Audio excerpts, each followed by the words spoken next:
Uma boa noite a todos, muito bem-vindos a mais uma reunião, a esta semana que se inicia e marca o último mês do ano, um mês onde o pensamento em torno de Jesus começa a ficar cada vez mais forte diante da proximidade do Natal.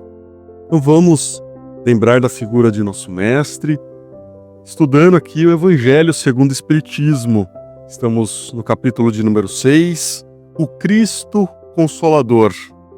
E o tópico de hoje é o Consolador Prometido.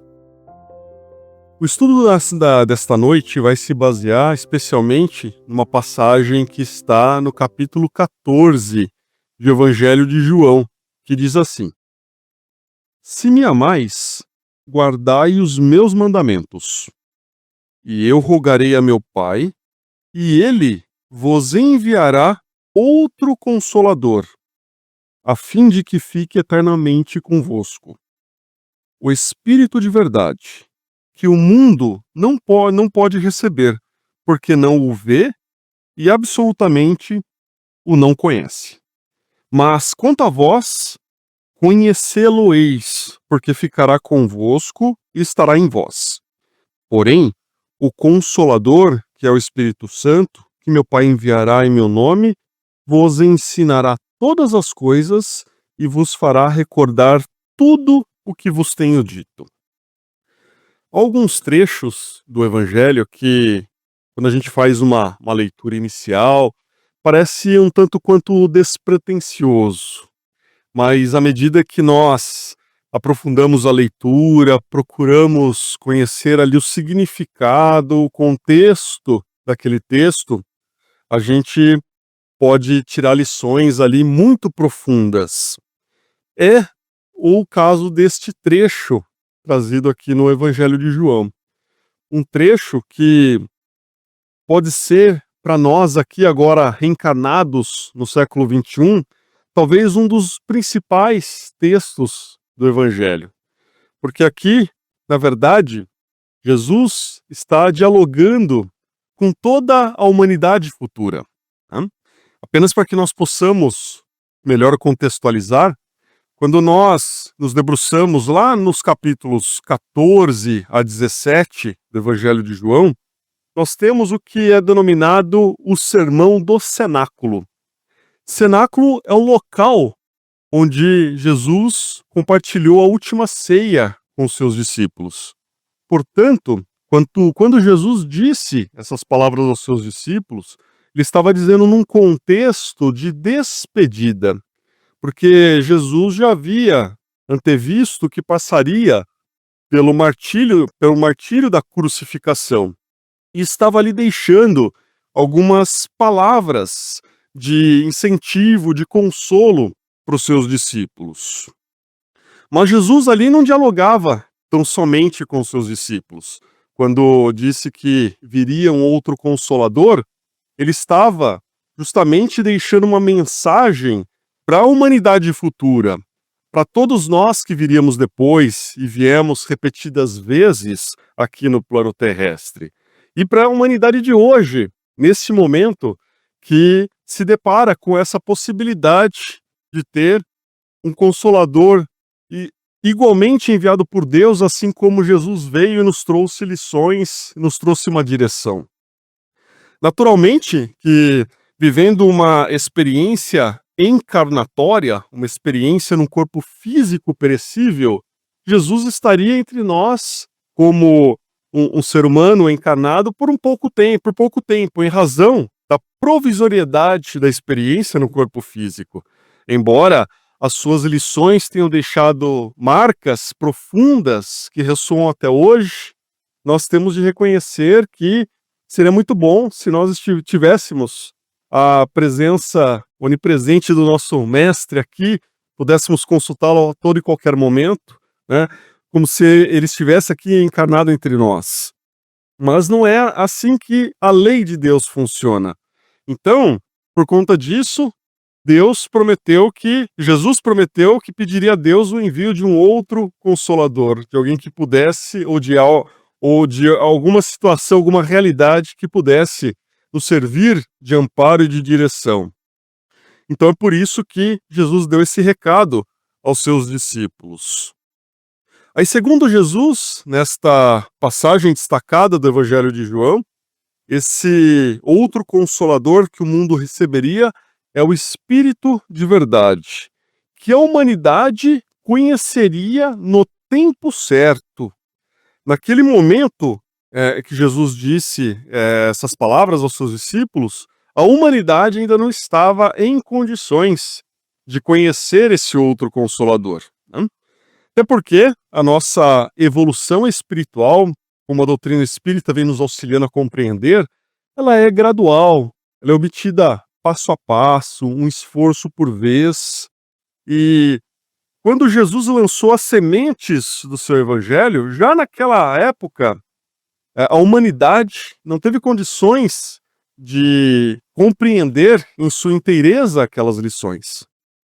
Com certeza, nós mesmos, nas épocas remotas, nas reencarnações anteriores, já tivemos várias oportunidades de estabelecer esse contato mais estreito com as lições do mestre. E nós vamos captando essas lições de maneira gradativa, um pouco por vez. E os frutos dessa semeadura de Jesus só viria depois talvez de alguns séculos, quando a humanidade tivesse essa condição de compreender aquilo que ele gostaria de dizer, aquilo que ele disse, né? Ou muito daquilo que ele gostaria de dizer, de ter dito, mas não teve condições porque nós não compreenderíamos.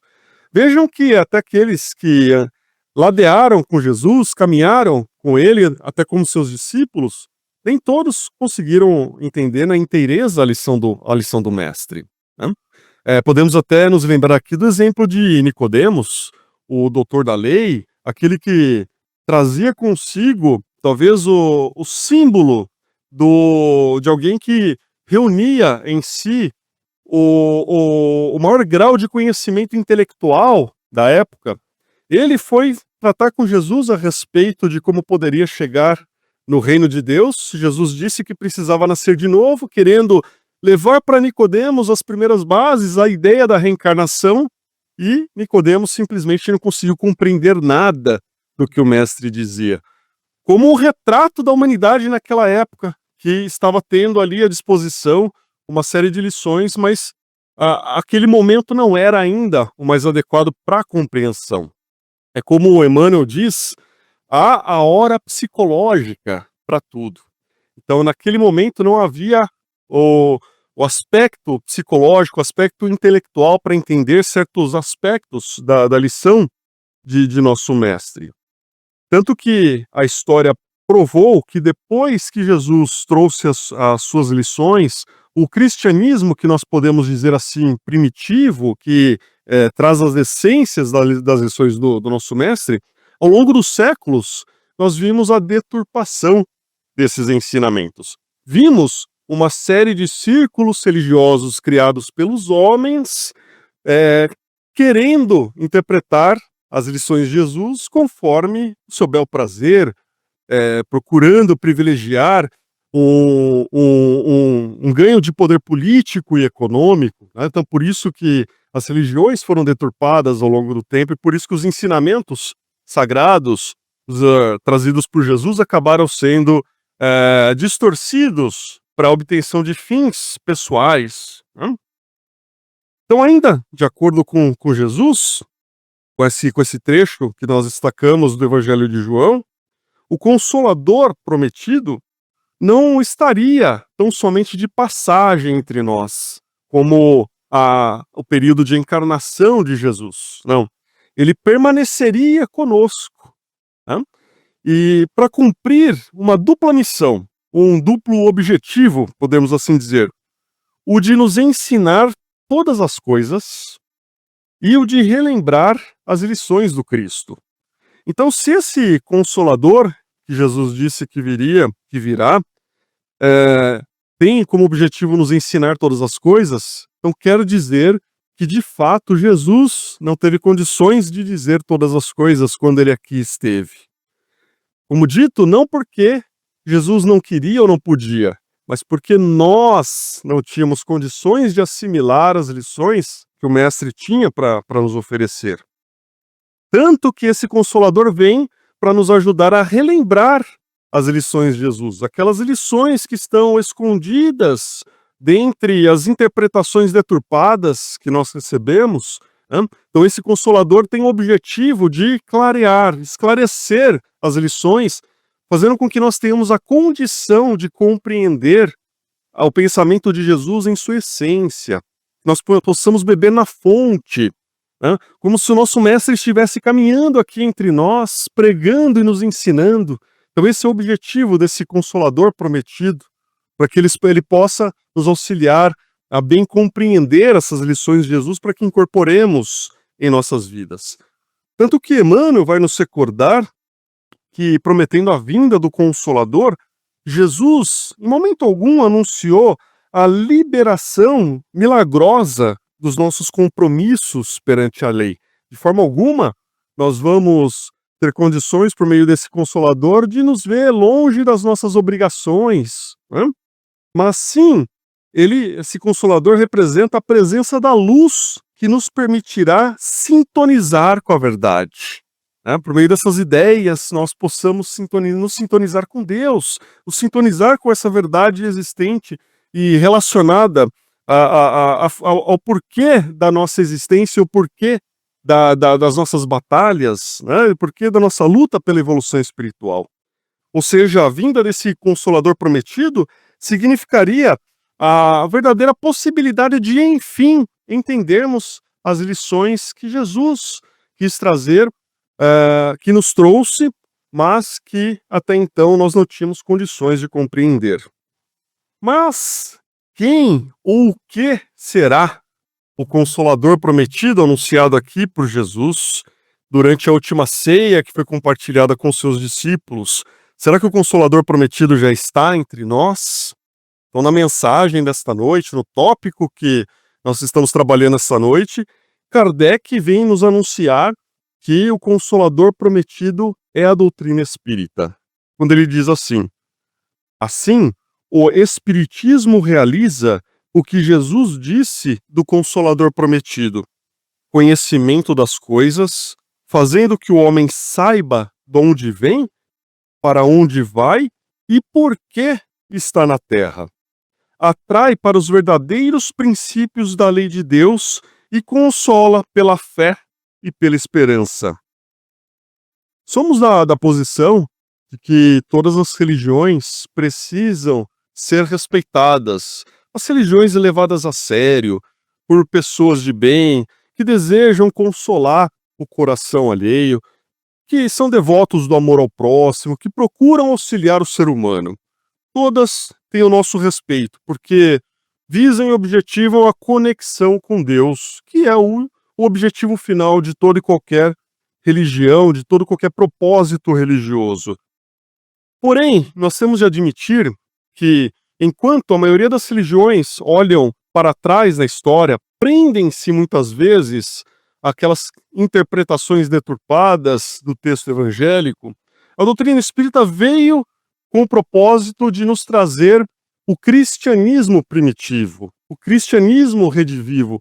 Veio com o propósito de nos trazer os conceitos que Jesus queria trabalhar naquela época e que nós, ainda como humanidade, não tínhamos condições de assimilar.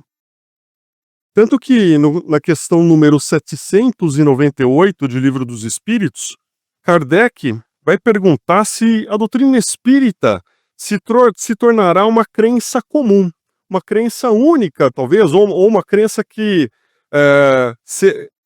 una todas as formas de pensar no campo religioso. E a espiritualidade esclareceu o seguinte, que certamente se tornará crença geral e marcará nova era na história da humanidade. Olha que força tem essa explicação, marcará uma nova era na história da humanidade. Por quê? Porque está na natureza e chegou o tempo em que ocupará lugar entre os conhecimentos humanos. E conclui ainda a mensagem, a resposta dada pela espiritualidade, dizendo que aqueles que o combatem ficarão isolados e concordarão com os demais, sob pena de se tornarem ridículos. Então, olha que interessante essa resposta dada pela espiritualidade, querendo nos dizer que os preceitos que a doutrina espírita vem nos trazer nada mais são do que aquilo que é natural na nossa vida, que a mente humana, a ciência humana ainda não teve condições de desvendar, mas que uma vez desvendado, uma vez comprovado, será algo irrefutável, algo que não se tem como voltar atrás, não se tem como negar, né? E com essa resposta não quer dizer que todos necessariamente serão espíritas, adeptos da doutrina espírita. A meu ver, nada disso.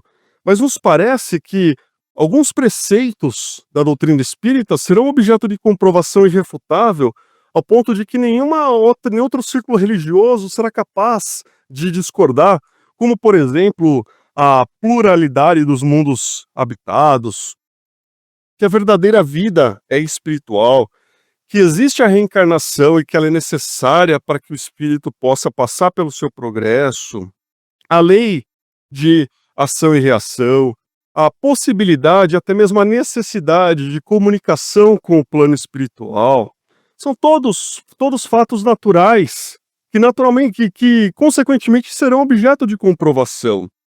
Por isso que, ao dizer que a doutrina espírita é a religião do futuro, me parece que esse preceito não está tão correto assim. Talvez seja melhor dizer que a doutrina espírita seja o futuro das religiões, porque as outras religiões, diante desses fatos irrefutáveis, terão de adaptar o seu próprio discurso. Imaginemos a Igreja Católica, que teve a oportunidade de ser o veículo, o instrumento de divulgação do cristianismo primitivo e que lá atrás, infelizmente, deturpou o seu significado, vai ter que agora recuar e compreender que certos preceitos que estavam ali omitidos vieram à tona por conta da força do conhecimento humano, por conta da existência de uma lei natural da qual nós não podemos ser contrários, sob pena de nos tornarmos ridículos, como disse aqui a resposta, da gente querer viver numa realidade em que a comprovação é outra, em que todos os elementos fáticos nos mostram uma conclusão e que a gente ainda quer, de maneira insistente, manter uma opinião diversa, né?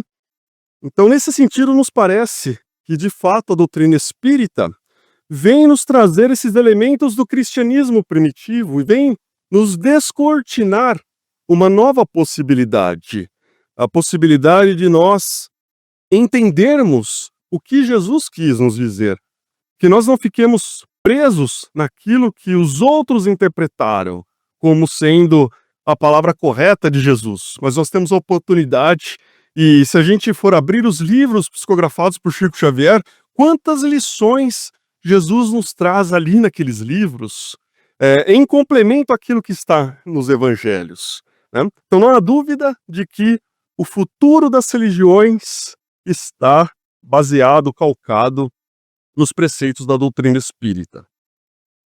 Mas me recordei de um texto muito interessante que está lá no livro Crônicas de Além Túmulo, um texto chamado A Maior Mensagem, trazida por Humberto de Campos, por meio da psicografia de Chico Xavier, que vem nos contar que, estando lá no plano espiritual, o Humberto de Campos conheceu qual que é a maior mensagem existente na Terra. Ele nos conta que no espaço, no plano espiritual, há ali o grande salão dos invisíveis. Fiquei pensando, talvez esse grande salão dos invisíveis seja como o cenáculo, ali em que Jesus esteve reunido com seus discípulos. E nesse grande salão, ali, reuniam-se espíritos que estavam procurando esclarecimento, consolo. E Humberto de Campos relata que ali naquele salão havia inclusive um equipamento radiofônico, televisivo, que era extremamente moderno, em que os espíritos tinham a condição de se conectar com entidades angélicas e receber ali uma série de orientações. E Humberto de Campos estava naquele salão, numa conversa animada coincidentemente com outros escritores. Ele foi um escritor brasileiro muito conhecido e estava ali com outros escritores da França, da Ásia, das Américas. Então havia ali uma reunião entre esses escritores em que eles falavam a respeito dos progressos observados no plano terrestre. Então um deles estava comentando com muita admiração a respeito dos progressos tidos pela engenharia moderna. O outro estava falando a respeito dos progressos tidos pela indústria que estavam provocando verdadeira revolução na forma de viver do ser humano. Outro ainda estava ponderando sobre os avanços da medicina. Isso no ocorrido em 1937, né? Há quase 100 anos. Então eles estavam discutindo sobre todos esses progressos que eram vistos de maneira nítida no plano terrestre. Assim, os escritores foram um a um falando a respeito dos progressos que mais lhe tocavam, que eram ali do seu campo de observação. Até que uma voz de origem desconhecida começou a falar em tom de melancólica imponência. E ela disse assim: todas as conquistas e todas as comodidades da civilização terrestre da atualidade são questões secundárias nos ciclos eternos da vida. A mão invisível e poderosa que destruiu o orgulho impenitente de Babilônia e de Persépolis, que aniquilou os poderes de Roma e de Cartago, pode reduzir o mundo ocidental a um punhado de cinzas. As plataformas políticas, os laboratórios científicos, os diplomas de novos conhecimentos são segundos valores em todos os caminhos evolutivos, porque sem o amor, que é a fraternidade universal, todas as portas da evolução estarão fechadas. Pode Einstein devassar novos segredos na teoria da relatividade. Sigmund Freud poderá descobrir novas causas dos padecimentos humanos com a perseverança e com a paciência de suas análises. A tecnologia pode mudar visceralmente a estrutura das indústrias no planeta. Hitler, Mussolini, Roosevelt, Trotsky podem aventar novas sistematizações da política, renovando as concepções do Estado. Mas a maior mensagem no mundo ainda é o Evangelho. Sem o amor de Jesus Cristo, todos os povos estão condenados a morrer, com todo o peso de suas conquistas e de suas glórias, porque somente o amor pode salvar o mundo que se aniquila. Podereis todos vós descer à face escura e triste da terra, proclamando a vossa imortalidade, porém nada fareis de útil, se não entregardes ao espírito humano essa chave maravilhosa para que se abram as portas imensas da paz no coração amargurado dos homens. Então, vivemos a era em que as nossas vidas estão iluminadas pelo Consolador que Jesus prometeu que viria. Podemos, todos nós, se assim desejarmos, caminhar de mãos dadas com o nosso Mestre Jesus, aproveitando a maior das mensagens. Vamos para a segunda parte. Boa noite a todos. Sobre a reunião de hoje, a doutora Marlene Nobre, ela escreveu um livro muito interessante. Acho que Meus Pedaços de Espelho, um negócio assim, mais ou menos, que eu não lembro agora. Acho que é, né? Meu Pedaço de Espelho. Onde ela conta o seguinte lá. Eu já li esse livro, mas não lembro nem o título. Vocês estão vendo? Que dureza, né? Eu ainda estava conversando com o doutor Andir aqui. Falei, doutor Andir, nós estamos bons ainda. Então, olha só. Ela fala que o Espiritismo, ele tem uma divisão. Antes do Chico Xavier e depois do Chico Xavier. Chico Xavier veio completar para nós. Aí, só para a gente ir embora, perguntaram para o Chico Xavier, dos 3 aspectos da doutrina espírita, qual era o mais importante? Que a doutrina espírita é ciência, é filosofia e religião. Chico Xavier falou que era religião. Então vai de encontro àquilo que o Márcio citou aqui. O Espiritismo será o futuro das religiões. porque nos deixa livre. Que Deus nos abençoe, que Jesus nos ampare. Muito obrigado, gente. Uma boa noite para nós.